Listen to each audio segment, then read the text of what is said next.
Bu yoq taraf Sayfulla Shashlik Chig'atoyga kelganmiz. Nomuradin sho'rva akalar.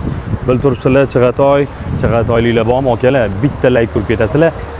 Chig'atoyda bunaqa katta sotuvli yer borligini bilmagan edim akalar. Qarang. Bu yerdan kirib ketish imkoniyatingiz bor. Svetofordan o'ngga burilasiz, to'g'ri kirganingizda 13-11 sotixga ega bo'lgan chiroyli xonadonimiz sotuvga chiqib qoldi. Chiroyli narxlarda. Videoni oxirigacha ko'ringlar, tez obzor qilib beraman. Mana svetofordan o'ngga kirib kelayotgan ko'changiz bo'ladi. Mana bu hostel qurib qo'yilgan ekan, sotuvga chiqqan xonadonimiz shu bo'ladi. Bismillah deb kirib kelar ekanmiz. Juda ham chiroyli holatda, yashash uchun hamma shart-sharoit bor. 6 ta xona, 2 ta sanuzor. Yo'q u naveski ko'rasiz, mana bunaqa archalar ekib qo'yilgan ekan, zeleniy zonalarga gap bo'lishi mumkin emas. Bu yoqda o'zlari uchun qilingan bitta basseynni ko'ryapsiz. Xonadonimiz shundan iborat emas akalar. Bu yerda bitta spalniy, zal, oshxona, hojatxona, hammom bor. Endi mana bunaqa uyimizni orqa hovlisiga o'tirgan bo'lsa, sizlar bilan qarang, bu yerda yana bitta xona ko'rsangiz bo'ladi. Bu yerda ochiq ayvonimiz bor. Bu yerda yana bitta xona. Общий hisob-kitob qilganimiz 6 ta xona. Mashalloh, men boga bitta e'tiboringni qarataman. Shamshotlar ekib qo'yilgan, Eronda shamshotlari, mevali daraxtlar juda ham chiroyli holatda. Naryoqdan agar yo'l ochish imkoniyati bor, hozir yo'l yopiq.